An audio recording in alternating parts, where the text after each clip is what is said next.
Hi, everybody. I'm Mike Cool, Strategic Marketing Director with Element, and your host for today. While we wait for others to join, please let us know where you're dialing from. Let us know where you're visiting us from, and so on.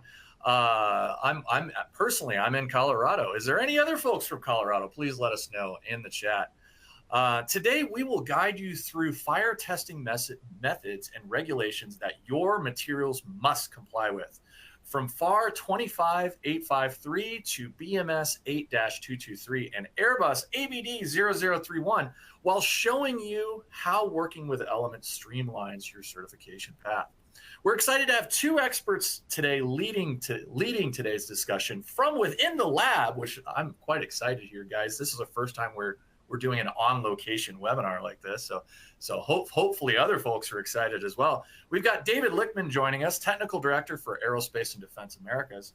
David joined Element in 2007 and currently serves as the Technical Director, overseeing U.S. PQT labs, specifically within the aerospace market. And we have Tyler Borton joining us as well. Tyler is currently the fire test engineer at the Jupiter, Florida facility and is a member of SAE A-22 Fire Protection and Flammability Testing Committee. Throughout the session, you'll see various polls pop up, so please take a moment to respond, which will allow us to guide the conversation a little bit better in areas where you are interested. And also, please use the Q&A panel and the live chat anytime you wish to submit questions, and we'll try to address as many of those as possible throughout the webinar. We invite you to follow us on LinkedIn at Aerospace and Energy with Element, and subscribe to our Element YouTube channel for all our new information, new updates to certifications, and various other cool bits of information that we put out there. You will also receive the recording via email afterwards. To get us started, I'll hand things over to David to kick us off. And David, please let us know where you guys are calling in from and what's all happening here. Yeah, so thank you, Michael. As Michael said, I'm David Lichtman. I'm based in our Jupiter, Florida facility, which is where we are going to be going live into our fire test facility. Element is a group of over 290 test labs globally. In North America, we do support power plant fire testing in our Jupiter, Florida facility, which is what we're going to explore today, but also in Bloomington, Minnesota, and Fullerton, California.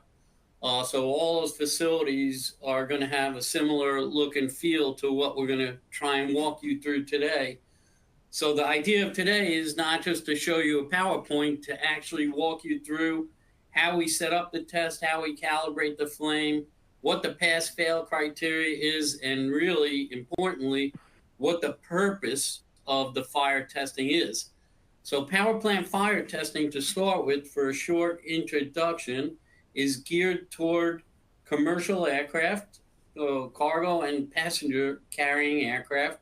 And the idea from a high level is to ensure that the aircraft engine and critical systems can detect, contain, and withstand fires long enough for the aircraft crews to take corrective actions and land the platform safely. That's really the crux of it at a simple high level. This is directly affected to safety, and it's really important. It's one of the critical certification and qualification tests. So we're trying to demonstrate compliance. From a standpoint of compliance, we have the FAA 14 CFR Part 25, Subpart E for FAA, and we have EASA CS25 for European standards, and then we have a host of other, Brazil, China, Japan, all their airworthiness authorities really tie back to the regulations that we're going to talk about today. What is exciting is, as of the beginning of this past year, the SAE committee, which Tyler and me are part of, called the 822, approved a brand new standard called AS6826. And that AS6826 augments the older standard, which is called AC20-135. And the idea of the committee working the past 5 or 6 years on this is This is a much more prescriptive document that really tells you how accurately to run a fire test, and also whether you run it at Element or another facility, that you're going to get the same kind of test, the same kind of standard flame, the same calibration, and the same kind of results. So Tyler, in his walkthrough, is going to try and point out some of the important differences that you'll find in AS 6826 compared to the older standards. When we talk about the containment of the fire, to get a little more detail, the regulations say the engine, nacelle, cowling, firewalls, and fire barriers have to be able to withstand a direct flame exposure up to 15 minutes. That's what it says in the standard. So how do we validate that? So the test is a validation of, it could be sample materials in panel testing, which Tyler is going to show you an example of. It could be a component, a critical component. It could be anything in the engine compartment, or it could be a critical aircraft component in a fire zone. So we have two types of tests. We have a 5-minute exposure, which is fire resistance rating. And then we have a longer 15-minute exposure, which would give you a fireproof rating.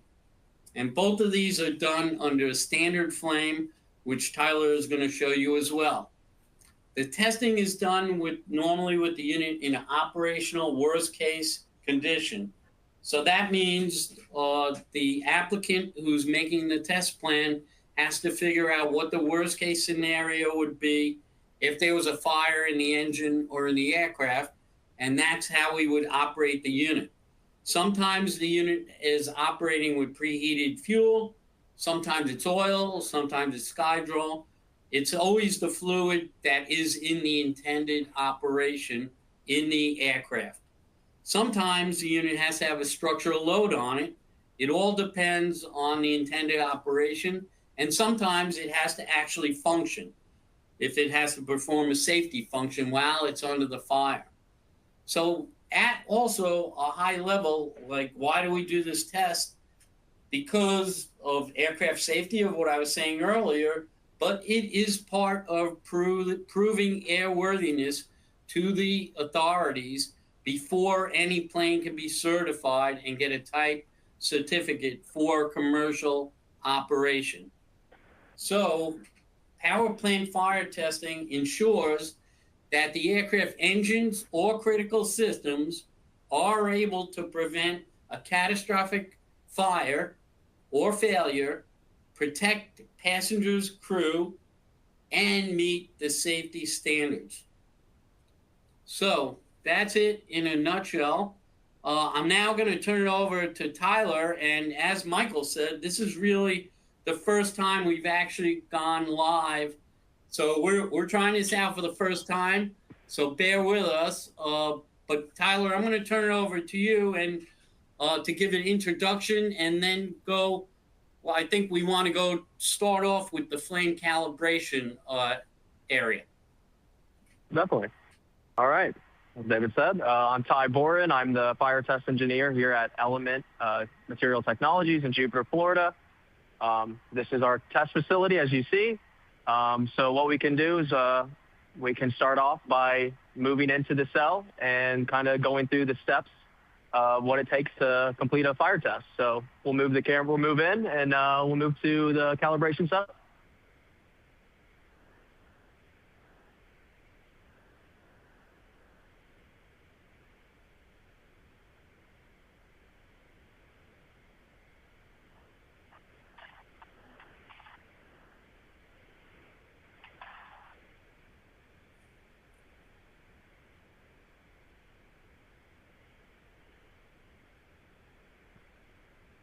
All right, so here we are. We're at the calibration setup. We have our flame, our burner behind us. So what we'll start with is the TC rake, which we can see up here. A little hard to see on camera, but up here we have 7 thermocouples, K-type 16th inch thermocouples. The tips are spaced 1 inch plus minus 1/8 of an inch from tip to tip. And so what we would do is we would move the burner up to the TCs, and the burner would be positioned 4 inches plus minus 1/8 of an inch off of the TC tips from the front of the burner. And there will also be a 1-inch offset from the center line to the tip of the burner or to the TCs. And this is to account for the flame buoyancy.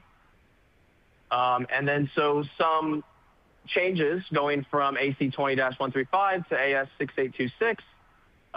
Going forward is they're highly recommending using 16-inch TCs, which, as you see, we already have installed. Previously would be used was an 1/8-inch TC, K-type thermocouple as well, exposed tip. With those, they tend to get away from that now. The thicker the TC can lead to a more severe of a fire test, lead to a more intense of a flame. Another change going to the new test standard would be so we still have the 7 TCs, but moving forward, we would only use the center 5 TCs for our actual flame average.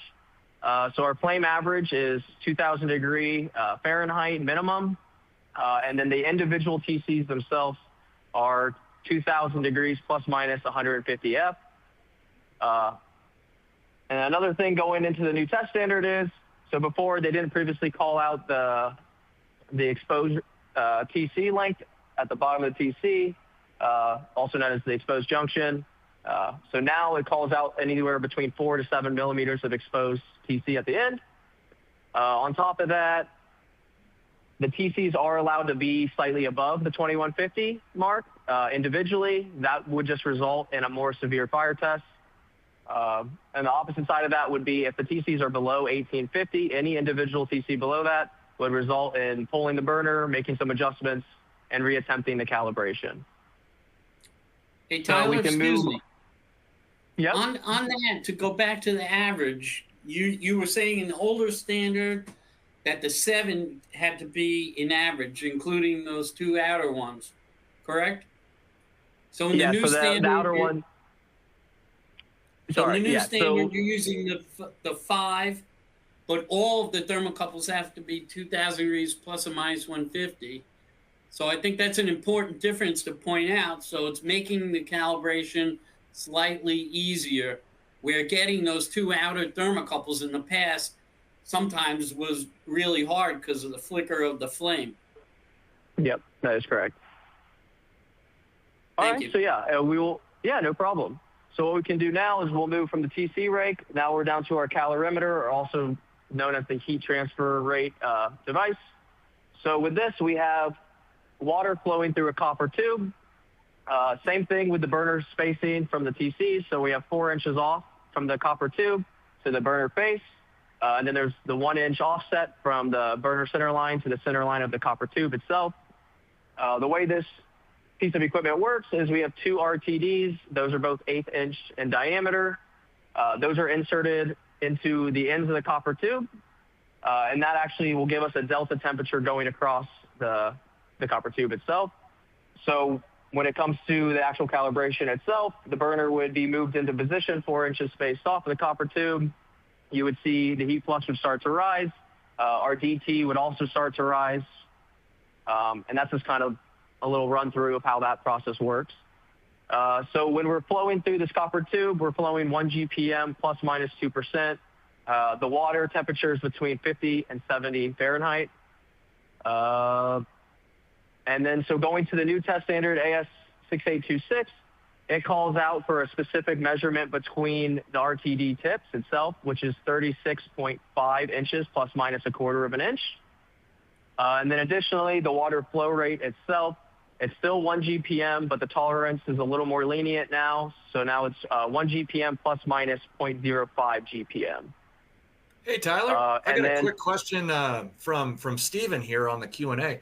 What's the actual fuel source for the flame? The fuel source, so we use kerosene. Other source would be Jet A is another option we could use. But typically what we use here in Jupiter, Florida, would be the kerosene as the fuel source for the burner. Very cool. Thank you. Yep, no problem. All right. So, yeah, if no questions or anything on the calibration setup, we can go ahead. I do have Tyler, on the BTU content, the one thing was on the old spec, it was 45-degree BTU per hour minimum, and the new spec has an actual tolerance, right? That is correct. So yeah, previously you had to meet BTU, or you had to have a heat flux of 4,500 BTUs per hour as a minimum. Now going forward with the new AS6826, it actually calls out for post-calibration. You're allowed to have a little leniency there. Due to this type of burner, it has a lot of soot buildup.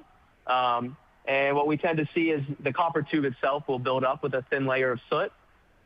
So with the new test standard, it's accounting for that layer of soot. So your BTU reading is most likely to be slightly lower. So what they actually did is now the new requirement is 4,100 BTUs per hour on post-test calibration only. So the pre-test, what's the pre-test? Is it 4,500 plus what? Yeah, typically 4,500 is the minimum, and then about 5,000 is about as max as you want to go.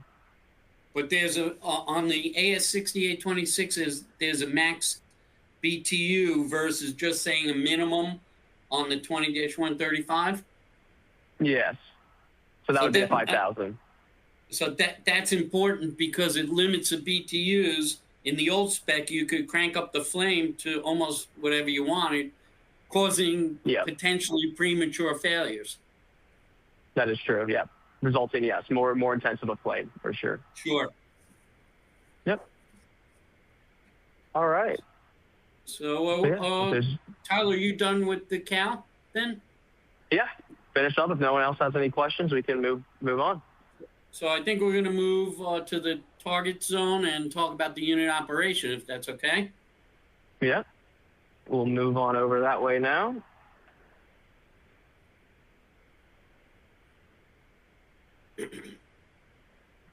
All right, so yeah, here we have a test setup here with we got a unit installed. We have our plumbing installed as well, feeding the unit itself.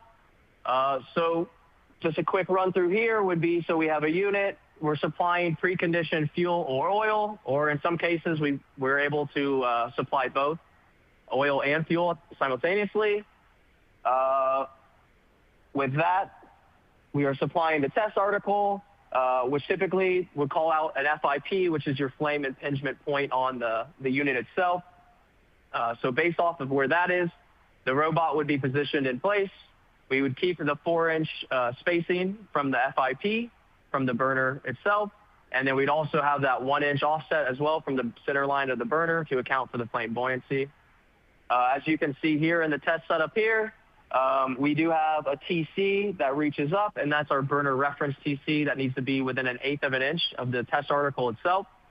Typically, we aim to keep that within 1/4 of an inch from the flame impingement point itself. So yeah, some other capabilities we have here is, so as you see with this test setup, we have some fixturing in place to hold the unit where we need it to be able to burn it appropriately. On top of that, we're able to, this is just a rough idea of what we're capable of with building our fixtures. This is just some unistrut welded together. We do have the capabilities of working with our customers and fabricate or designing and then fabricating fixtures itself that can help supply fuel, oil, preconditions, anything of that nature. And then a big thing with the fire fixtures are they have to be capable of withstanding the flame itself.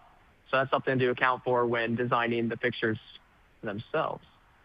Some other capabilities we have would be, we have the ability to hook up a driveline system, whether that's through an electric motor or a hydraulic motor.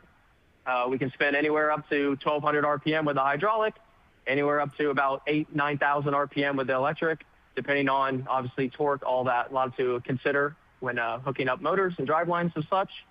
But yeah, on top of that, let's see. How about the vibration, Tyler? Yes, so yeah. What we have here is our fixtures actually mounted on top of one of our vibration tables. We have one in this side of the cell and we have another one on the other. We'll show that one in a minute. So the tables themselves, for the fire test standard, there's two typical vibration levels we'd see during testing. And that typically would be 33 hertz at 3.2 millimeter peak-to-peak displacement. That equates to about 7 Gs. And then we have 50 hertz, which is 0.8 millimeter peak-to-peak displacement, and that equates to about 4 Gs. And typically what we do is we have one table set up for one condition, and then we have another one set up for the other as well. And that way we're able to switch depending on if a test unit needs a certain G level, we can just switch the tables. If it needs oil and fuel flowing, we can switch it to this side of the cell. That side of the cell is more for panel burns, non-flowing circuits. So Tyler, when you're operating the unit, in this case, you have a fuel oil heat exchanger, so you're supplying hot fuel and hot oil. That stuff is pretty dangerous. So you're in a cell there. Can you describe the safety precautions? Yeah. So when we're running tests, we go through our internal checks to make sure we have safeties in place to prevent too much from pressure rising too high during tests due to whether it's the fluid temperature itself or other sources causing it to rise. But anytime we have fluid above flash points, this cell is completely closed off during fire testing. No one typically will come in unless it's in a case of an emergency. The systems themselves are completely closed loop circuits for fuel and oil. So they're not vented into atmosphere or anything like that. So that gives us the capability of running these fluids slightly above flash points if needed. On top of that, the cell actually has a built-in fire suppression in the ceiling. It has small links. So if one of those links were to see a certain temperature for an extended period of time, it would actually release the whole fire suppression system, which is roughly about 90 pounds of fire suppression that would cover this entire cell. And it would put out any fire hazard that may arise. Okay, perfect.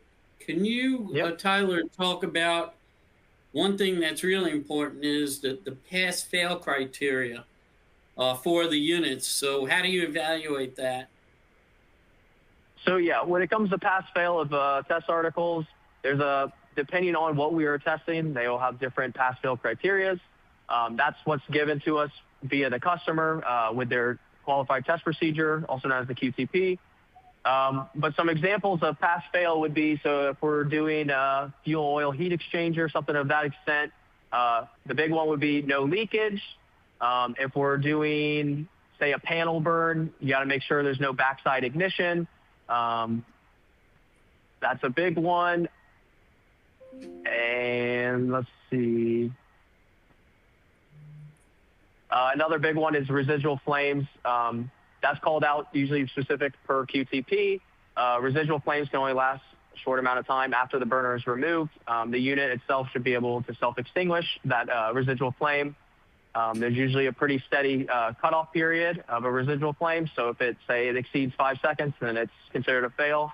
So any residual flame that's self-extinguished within those 5 seconds, it's considered a pass. Hey, David. Tyler, I see a question from Mr. Sierra. I was actually just about to get to that, David. You're on it. Oh, go ahead, Michael. Well, Mr. Robert asks, what drives your vibe table and how do you measure amplitude? So what we do, these tables are relatively simple to adjust and make modifications to. So there's a single motor inside that has 2 belts, and it has 2 offset wheels on either side. This is single displacement, so just up and down table. So what we would do to adjust frequency, amplitude, all of that, we would adjust the flywheels underneath the table themselves. So there's 2 on each side, and just a matter of adjusting those wheels. And what we typically will use is a stroboscope, a calibrated stroboscope. And what we would do is we would get a sight onto the flywheel themselves. And when we know we're at frequency, the stroboscope, basically, you'll see no more rotation from the wheels themselves. They basically should stay stable. And then once we have that, we have our RPM. We're able to get our frequency from that. And that's how we verify to make sure the tables are getting the correct values we need for testing. Outstanding. We actually have another question from Mr. Steven here. He says, I've seen challenges before with the flame temp not meeting the expected temp. How do you handle that?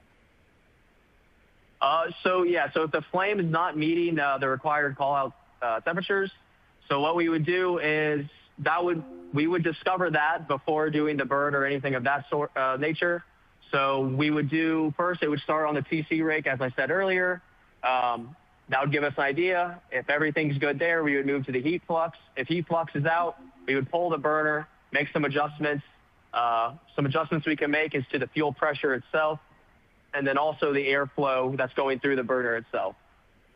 So we would make some adjustments based off experience, whether it's too low, too high.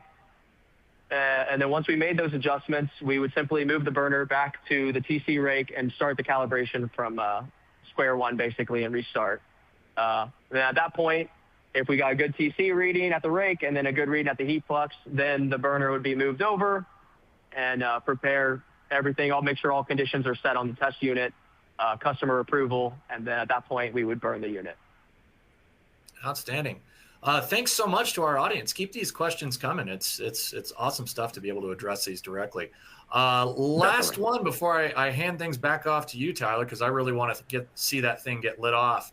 Keith asks, what vibration amplitude, geez, is measured?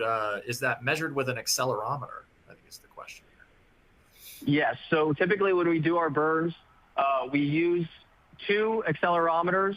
One would be on the unit, and then one's on the table. So through commissioning, we would have both accelerometers, the one on the table and one on the unit. We verify to make sure that our unit, under conditions, the table is meeting the G level that's required at the unit itself. And then for the test itself, we would remove the accelerometer from the test article, and we would leave the accelerometer on the table, and we would monitor the table accelerometer during the test. And then that way, we're able to correlate the two. So most likely, if the unit's seeing 7 Gs, the table might be slightly elevated from that 7 Gs. So it's important during commissioning, before putting the burner on the unit itself, to verify, to make that correlation between the unit accelerometer and the table accelerometer. Awesome stuff. Thanks so much. Yep. Hey, Tyler, going back to the pass-fail criteria, the scenario, we have a secondary ignition source, residual flame, and sometimes in the 15-minute period, you have to operate the unit and perform a safety function. How often does that happen versus just seeing if the unit is going to create the secondary flame? Yeah, so I mean, just for example, like not too long ago, we just ran a test where we actually had to do a post-test functional check on a unit itself. Good example there is just as simple as, say, a unit has a built-in valve. It gets burnt, whether it's a fireproof, fire-resistant test. And then after removing the burner from the unit, we would allow everything to cool down, and then we would at that point come back into the cell with the customers and do a functional check to make sure. I would say it's just as common as not doing a system check at the end as well. We see all sorts of fire testing here. So really whatever it is, we try to do it.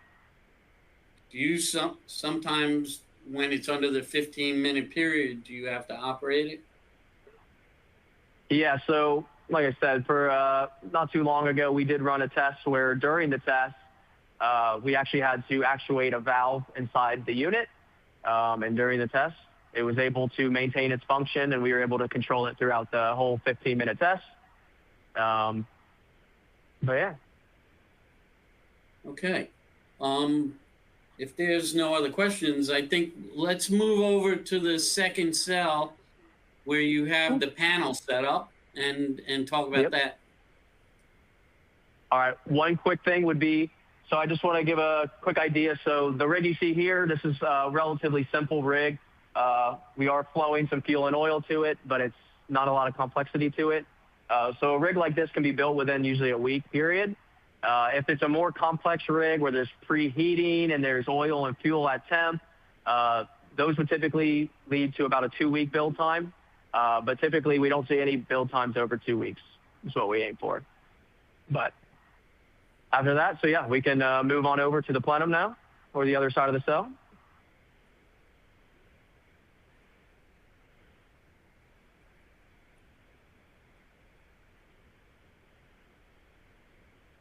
All right.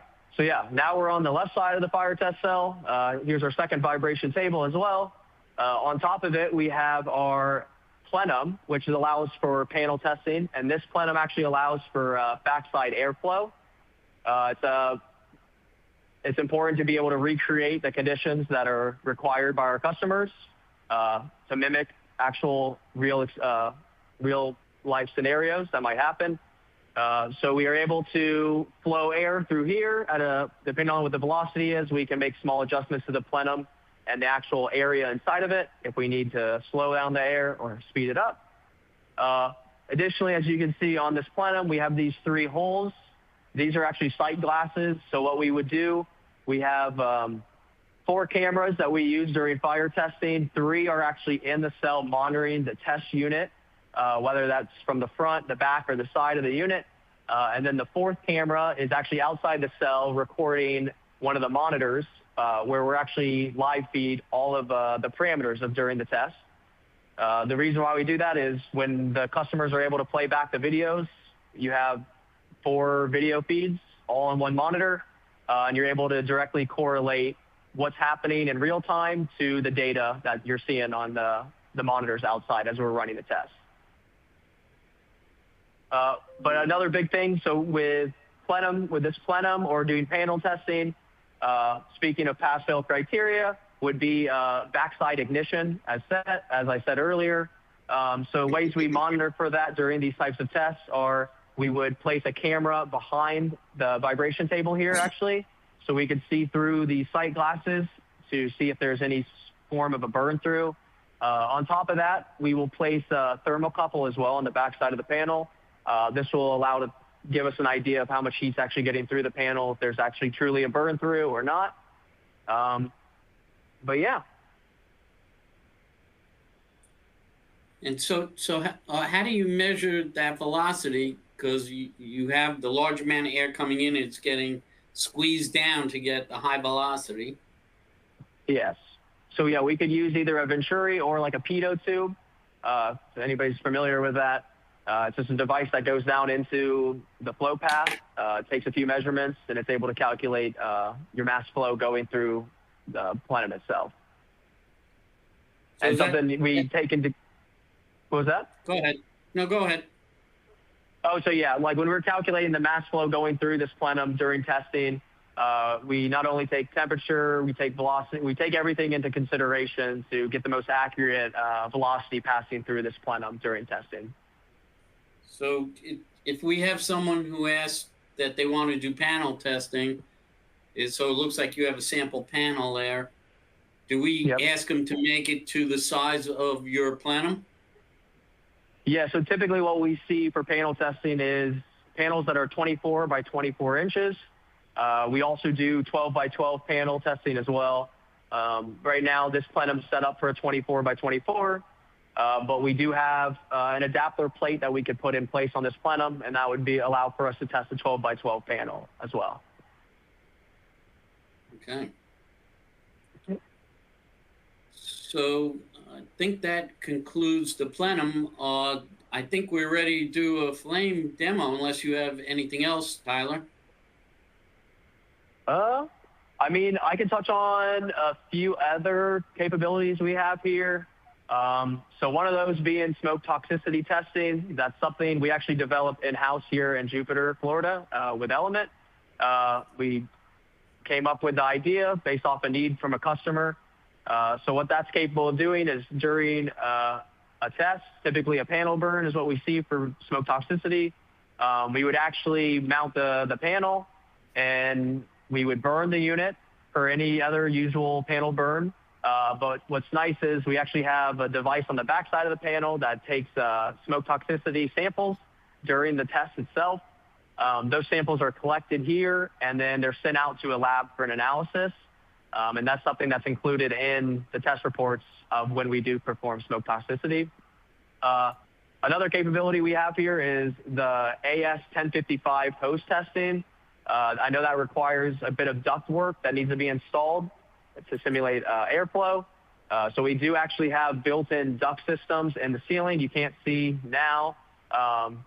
but we have pre-existing ducts that we can actually bring in and a matter of a few clamps, get them clamped in place, locked in, and we're able to perform AS 1055 hose testing within probably a few days. So, but yeah, I think you touched on it earlier. Mechanical loads, we have the ability of using pneumatic actuators to simulate a mechanical load on a test unit, whatever that may be. So that's something we can do during the fire test itself. Hey, David, we got a quick question. Can you elaborate on what panel testing is? Is it a material test or a coating test? So it's a mixture. So some of the panels we get are just straight material. There's nothing on them. Other times we have, there's coatings, as you see on here. There's kind of a gloss on this one.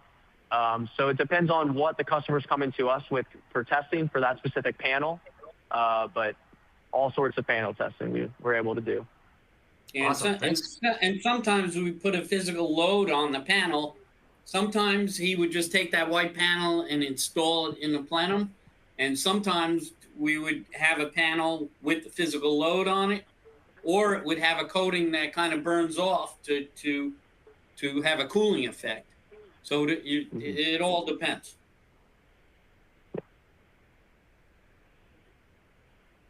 Great stuff. Awesome. So yeah, if So I think, no more questions or anything, I think we can progress to the fun part. Yeah, this is what we're all waiting on, Tyler. You know it. There we go. All right. So yeah, we'll go ahead and move the camera real quick, and we can get ready to turn on the burner for you guys.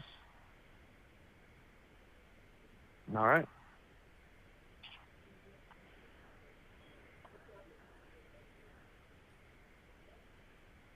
so I think one important thing, you can see that yellow robot arm in the picture. The robot arm can service either test cell 1 or test cell 2, so it has enough reach.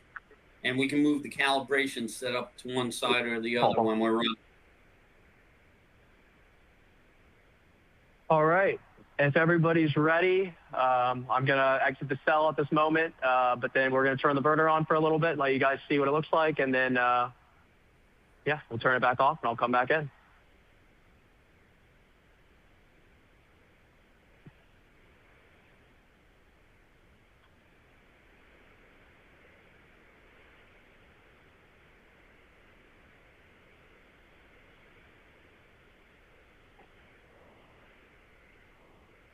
I have to ask, David, have we ever thought about maybe putting like a rotisserie chicken or any sort of thing? And it seems like we've got another use case that we need to explore here. I think we had some marshmallows in there last time. But you can see that flame's pretty intense. So you can imagine if the unit's sitting under there for 15 minutes, that is pretty intense exposure. That's a difficult test to pass. And that's also the reason we have a lot of customers on site, because it so directly affects safety in the aircraft platform. Well, I think speaking of safety too, I think all of us were taking a look at really a lot of the safety controls, the safety posters. At least I was, given my background, the eyeglasses and everything else as Tyler was walking us through it too. Yeah.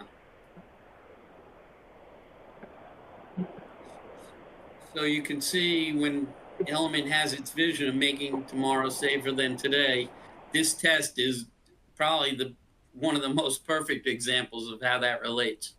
Oh, yes, sir. What's the temperature of this again? The 2,000 degree minimum average flame. Yep. And then each individual thermocouple of the 7 there has to be 2,000 plus or minus 150. So that's a hot little flame. All right. If we're good, I'll go ahead and turn off the flame. All right. Yeah, we're shut it off. Yeah, good for us, Tyler. Awesome. So yeah, as we saw there, the flame was on, and that's exactly what you would see during a fire test. At that point, yeah, we turn it on, calibrate it, and burn the unit. So another important thing I didn't touch on earlier, but So the process of doing the pre and the burn and then the post calibration is to ensure the flame's not changing at any point during the fire test itself, just ensuring we're meeting that minimum 2,000 degree flame average.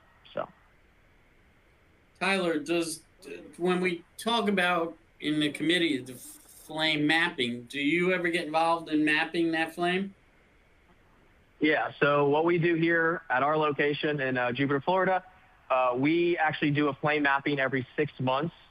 So what that entails is we would add a few more TCs for a total of 11. Same spacing, 1 inch plus minus an eighth of an inch. And what we do, we start with the burner all the way at the bottom. And if you think of it as a grid, there's 6 positions and 11 TCs. So you have 66 individual thermocouple readings. And that actually maps out the whole face of the burner itself. And then from those measurements, it's the same requirements as before. So the 2,000 plus minus 150 Fahrenheit. It still has to be able to meet in that tolerance band. So any TC out of that, which typically during flame mapping, when the burner's super low, you'll see a lot of TCs out. Same thing when you're really high, you'll see one of the rows none of them will be in tolerance. The big thing with flame mapping is ensuring that your burner face is covering 25%. So 25% of the burner has to be within that tolerance bands of the 2,000 plus minus 150F. And yeah, once you're able to do that, and the important thing when you're doing flame mapping is you're doing a pre-calibration before. So number one, you're ensuring that the burner itself is capable of reaching the requirements of the minimal flame average and the BTU, the heat content of the flame itself. So once we do that, then we would go through and do our flame mapping. And like I said, that's performed every 6 months. What about running the flame in a vertical position? You have it in a horizontal position right now. Yep. So we have the capability actually with this bracket we have that the burner's mounted to. We can actually rotate this bracket and we can put the burner up at a 90 degree. So we can do vertical burns as well as horizontal. Takes less than 5 minutes to change the burner around. So something to take in consideration if you're doing a vertical burn would be the TC rake would have to be slightly adjusted. So instead of being downwards and hitting it from the front, the TC rake would be sticking out and then the burner would be coming out from underneath it. And so with doing a vertical burn, it's still the same spacing. You still have the 4-inch spacing plus minus an eighth of an inch. But something to consider is you're doing a vertical burn, so you don't have to account for flame buoyancy. It's all moving up. So we don't do any type of offset. The burner would be positioned center line to center line on the calorimeter. Same thing with the TC rake as well. Okay, thank you. Yep. I think we have a question here.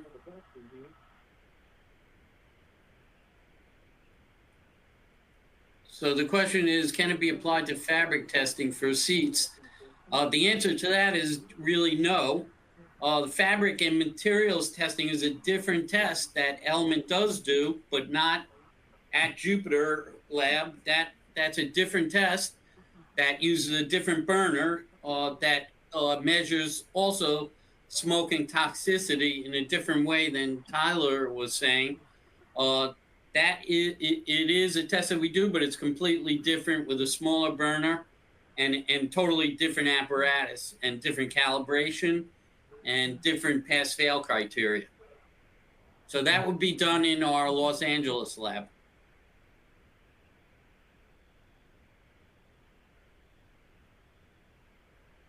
Are there other questions? Because I think Tyler's done. Actually, you know what? We can take this opportunity, David, and open the floor up to our audience. Sure. We have a Q&A text box there for anybody to enter in their questions. It comes immediately straight through to all three of us, so we can read them off and really answer them as they come in. Also, myself and the other producers on the line are monitoring actively the attendee chat as well, and responding and shouting out questions there. So you have both avenues to really dive into this, as well as, of course, the value of Element within fire testing, specifically as it pertains to our Element Jupiter location, where Tyler is based, where David is based to help out here.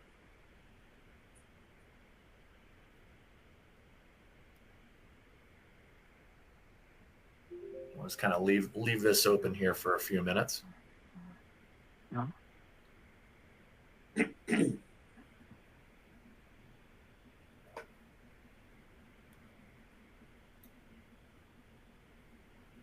Quick reminder to our audience, of course, yes, we will be sending a recording of this to all attendees, all folks that registered, as well as posting a full version of this webinar on our YouTube channel.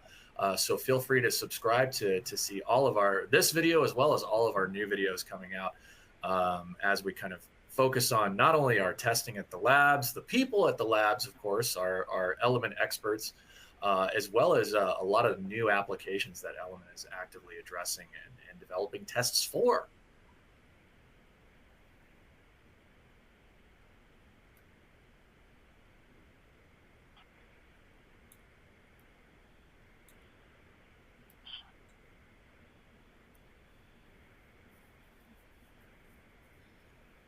In that kind of light, David, do we have kind of a commonly asked question, anything that you or the team receive as pertains to this test? I know we've addressed a fair amount. Yeah, I think the one thing we didn't talk about is the sonic burner or the next gen burner, Tyler. Maybe you could talk a tiny bit about that. That's not really being used right now, but for the future. Yep. Yeah, so the sonic burner is something that the A22 committee is working on. Actually, I'm in a specific subgroup of that committee, which is Group K, which is directly working with the sonic burner itself. So we have a few laboratories throughout the world that actually are working with the sonic burner itself. At this point, it is still in development. There's been a few rounds of modifications that have been made to the burner itself. We're still not able to consistently get a consistent flame coming out of it. The intentions with the sonic burner is to give more ease to fire testing itself. It'd be as simple as, all right, we have a set flow rate, fuel rate, airflow is controlled, is set temperature as well of air moving through it. If you're able to control those parameters, then you should have a pretty consistent flame coming out. I know recently we're messing with some turbulators that actually are in it to help move the flame so it's not stagnant coming out. But yeah, at this moment, it's still in development. I know the University of Cincinnati is playing a big part of that with the sonic burner, trying to make progressions with that. But yeah, at this point, there's no... The end goal is to implement the sonic burner one day into fire testing, how we use it. But yeah, at this moment, it's still under development, and for at least the next year or two, it's probably still going to remain in development. Well, in that same vein, we actually received another question. Do we also conduct testing with propane burners as well? Yes. So we actually do propane burns. It's also known as like a legacy burn. It's kind of the old fire test standard. Uses propane, not as an intensive a flame as kerosene will offer. But yeah, so we actually have ran a few legacy burns throughout this year. I know we ran some last year as well. They're a little less common than they are. I mean, as the years progress forward, they become less and less common. But there's all the time we have customers come in and their supplier for a certain part or something for an older aircraft no longer manufactures the part. So they have to find a new supplier, so then they have to go through retesting. They tend to use the same testing that they used for the original test. So that's what will lead to a legacy burn, which would use the propane as well. But yeah, as you see, we have the kerosene mounted now. We can install the propane probably in a matter of less than 30 minutes, just removing this burner, installing the other one. And as David mentioned earlier, with vertical burns, we are able to do both horizontal and vertical burns with the propane burner itself. But yeah. I think definitely. Also the propane burner for new products would really not be accepted, only for legacy burns. And the reason for that is the propane burner has been determined to be a less severe test than the kerosene burner. So yeah, legacy parts would be probably the only application I can think of. All right. Well, I think we've managed to hit the chat. We've managed to hit the Q&A. So you know what, gentlemen? Well, actually, first of all, I want to thank our audience for joining us today for power plant fire testing for business and commercial aviation. And a big special thanks to you, David, and you, Tyler, for sharing your expertise, as well as your insights into the testing standards and certification requirements that keep our industry, specifically aerospace, safe. We hope today's session gave you all, to our audience, a clearer view of how Element supports your certification processes, from the various standards that are involved, as well as the pass-fail criteria for those standards, and how partnering with our live fire testing experts can help you save time, reduce rework, and accelerate approvals. If you didn't get your questions answered, or if you think of a question after we close this out, please don't worry. Our team will follow up directly, and if you reach out, one, of course, via email, directly to Jupiter, which we can post the phone number there as well, or to element.com/contact us, and we'll be happy to reach out with, of course, additional expertise as well as a testing plan to help you. To stay connected and learn more about more upcoming webinars, training sessions, industry updates, and testing insights, follow us on LinkedIn at Element Aerospace and Energy, and subscribe to our Element YouTube channel. On behalf of everybody at Element, thank you so much for spending time with us today, and we look forward to partnering with you on your next testing projects. Please have a great day.